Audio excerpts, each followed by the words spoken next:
welcome back to our YouTube channel. So let's get started. So, love, what we are doing today? We are doing, I don't know. You don't know? Okay, but are you excited? Yes, today was my We are first going to do one math activity today. day. Okay. What's that? You want to find out? Yeah. Okay. I got a new book and it is no means no. Cool. We will share that book with everyone very soon. Mom, you're going to drop your phone. Look. No, it's okay. Look here. It's okay. It's okay. Hey guys, welcome back to our YouTube channel. We hope you all are healthy and safe and taking all precautions. So in today's video, I'm going to share how you can teach the concept of greater than or less than to your children. Actually, I have been getting many requests regarding this topic. Especially Sakshi was requesting me this topic, and I'm really sorry I didn't upload this video earlier. Before starting the video, if you are new here, hi, my name is Rakhi, and this is my 5-year-old daughter Chia. You want to say hi? Hi. And on this channel, I share videos about kids learning, especially daily practice worksheets for UKG or kindergarten kids. So if you are interested in such kind of videos, please consider subscribing to our channel. You can also follow us on Facebook and Instagram. I will provide the link of our social media handles in description. So now let's begin with the video. Like I always say that before starting the written worksheets, you have to introduce topic orally first and practice a few activities or few games with your child for few days or weeks. Then you can move on to written work. So first of all, I'm going to show you a very interesting activity, and after that I will share few worksheets that you can practice with your child. Today we are going to learn about the greater than or less than or equal to. Okay, and we are going to use few symbols for these. Okay. So as you can see, we have a few toys here. You can use blocks or crayons or any manipulatives, whatever you have in hand, you can use anything. So what we have to do, okay, let's keep them aside, few of them aside. Okay, two babies, leave them here. Okay, now we have two group of objects here. So you have to count them. How many objects are here in this group? It is Don't keep there here. one, Hmm. two, three, four, Hmm. Fast, love. five, Hmm. Hurry up. 6, 7. Cool. Now this group has 7 objects. Now this group, 1, 2. don't mix them, okay? Okay, 3, Hmm. 4. Both of them are princesses. Okay, it's okay. I'm going to put 4, 5, 6, Hmm. 7, 8, Hmm. and the 9th one is. Okay, fine. So this group has how many objects? It has 7. Yeah, and this group? 1, 2, 3, 4, 5, 6, 7, 8, 9. 9. So which group has more objects? Okay, so this is number 7. What you can do here is you can, if you have numbers like foam numbers or magnetic numbers, you can use those, or you can simply use piece of paper and ask your child to write the number here, right here. These are 7 objects, so you have to write. Very nice. And these are 9 objects. Wait. Leave it. Yeah, No, 9. No, just 7, you know. And 9. Now this group has more. So 9 is greater than 7. 7. Mama, do I need to write greater than? No, you don't have to write greater. And for greater or less than, we use symbols like this. So I made these symbols using paper. I will teach you how you can make these too. So when we are using this symbol, so let's keep them here and here. So this group has 7. Wait. This group has 7 and this group has 9.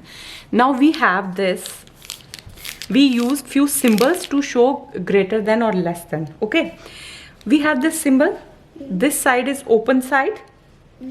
We have to keep this side towards the group which has more.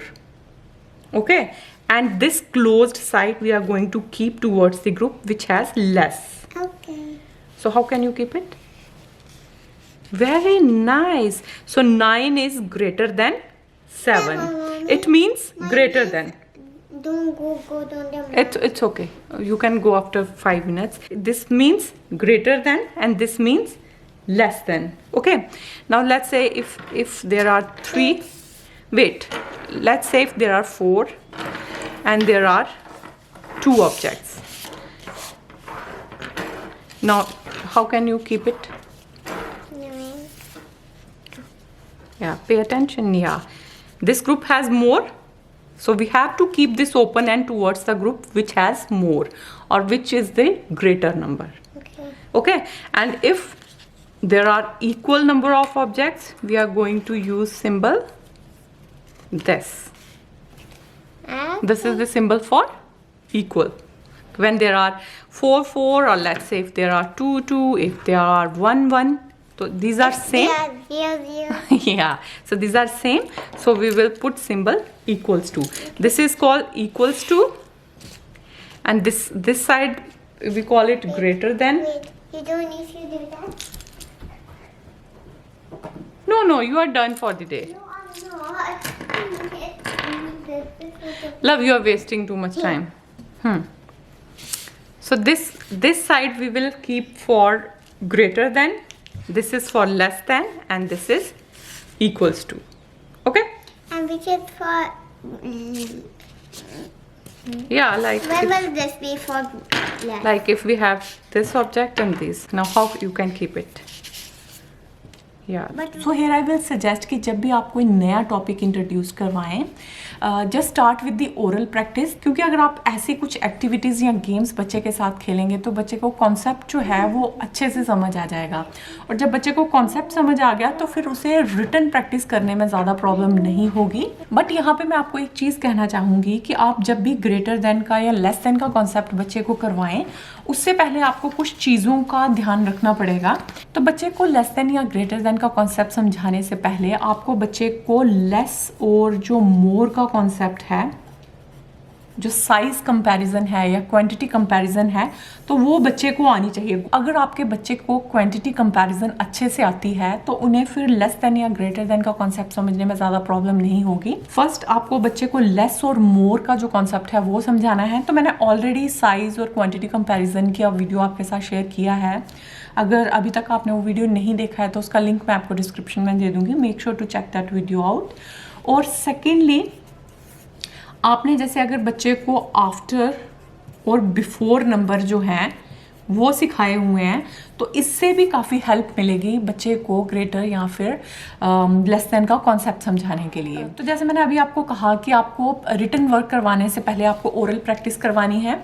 तो oral में आप बच्चे को मोर और less का concept बताइए. फिर आप क्या कर सकते हैं, कुछ ऐसे जो हैं वो सिम्बल्स बना सकते हैं. तो मैंने ये क्या किया है, पेपर से ही सिम्बल बनाए हुए हैं. आपको जस्ट क्या करना है इसके लिए, आप देख सकते हैं जैसे यहाँ पे मैंने इसे टाई किया हुआ है. Let me just show you. आपको सिंपल क्या करना है, आप देख सकते हैं ये मैंने एक पेपर लिया है, उसे आपको ऐसे फोल्ड करके एक पतली सी स्ट्रिप बना लेनी है इसकी. Then you have to fold it in half, और हाफ में फोल्ड करके आप क्या कीजिए, यहाँ पे से स्टेपल कर दीजिए और आपके पास ये ऐसा एक सिंबल जो है वो तैयार हो जाएगा.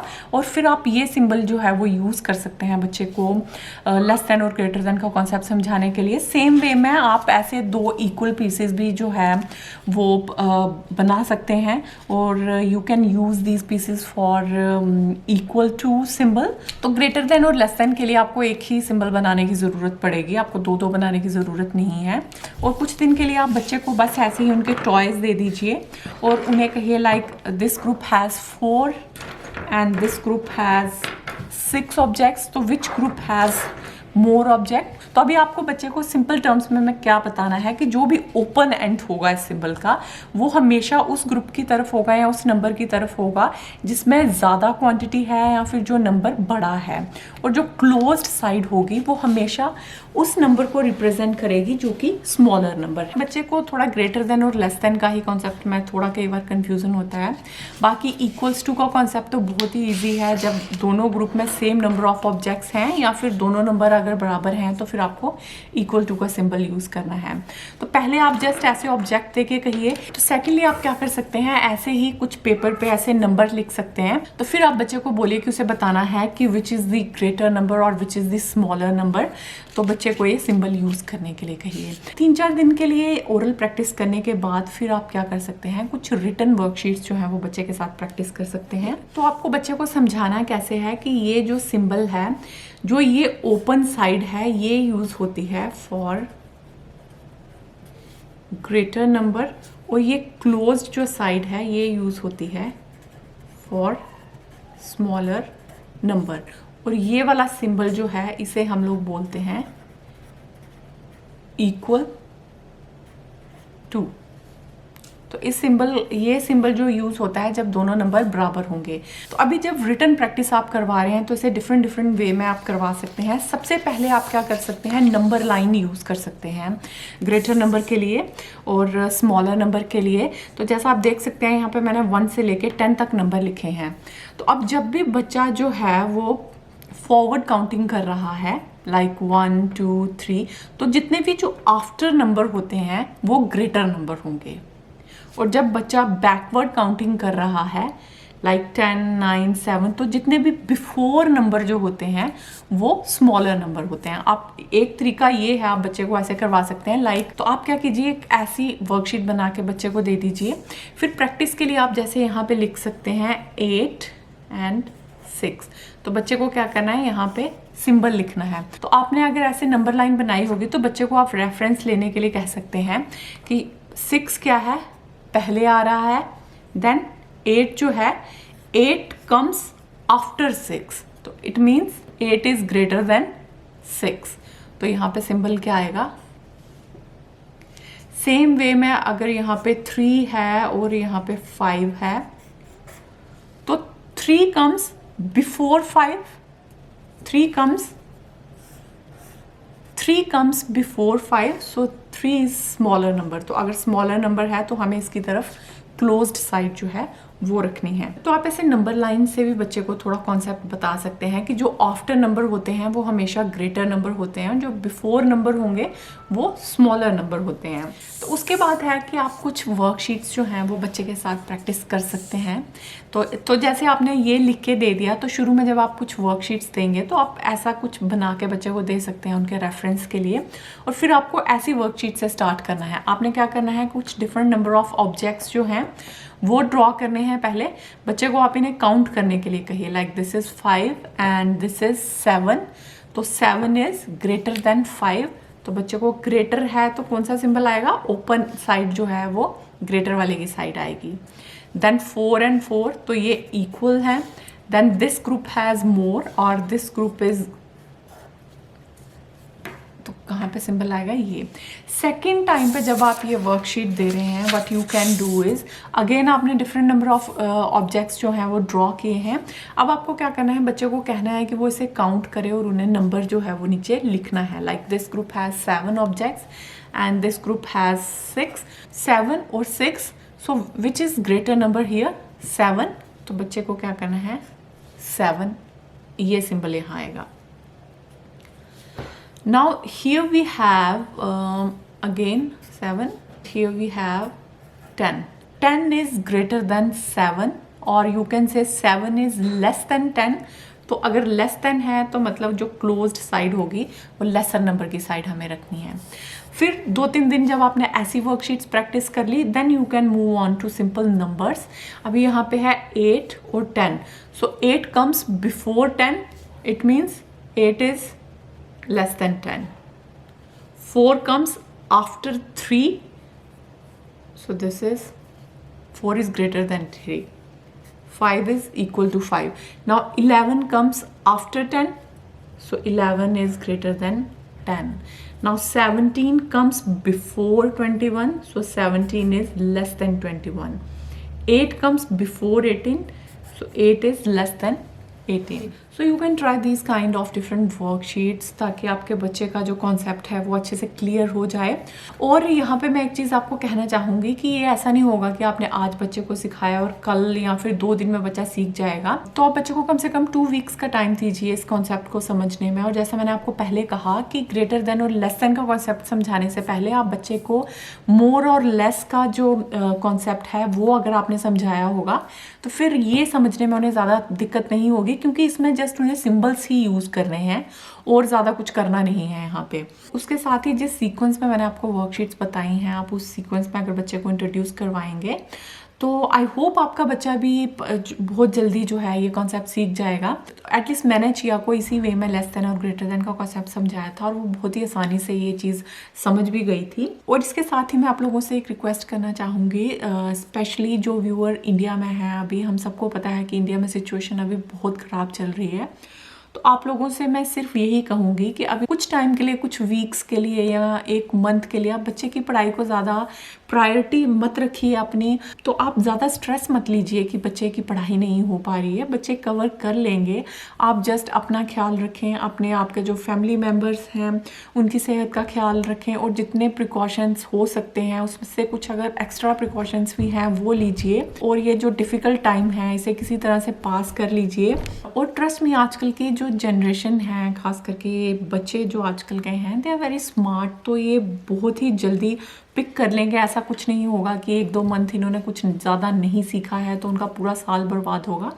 ऐसा कुछ नहीं होगा. तो आप प्लीज़ ज़्यादा स्ट्रेस मत लीजिए कि आपके बच्चे का भी टाइम वेस्ट हो रहा है या वो बहुत कुछ नहीं कर पा रहे हैं. और जैसा मैंने वीडियो के बिगनिंग में कहा था कि I will try my best कि अगले मंथ से मैं और ज़्यादा फ्रिक्वेंटली वीडियोज़ डालूँ ताकि आप लोगों को थोड़ी सी हेल्प मिल सके और के बच्चे जो हैं वो कुछ ना कुछ थोड़ा बहुत जो है वो चीज़ें सीखते भी रहें. तो कमेंट सेक्शन में मुझे ज़रूर बताइएगा कि आज का वीडियो आपको कैसा लगा. और अगर आज की वीडियो भी आपके लिए हेल्पफुल थी तो please give this video a big thumbs up and do subscribe to our channel for more such videos. Thank you so much for watching.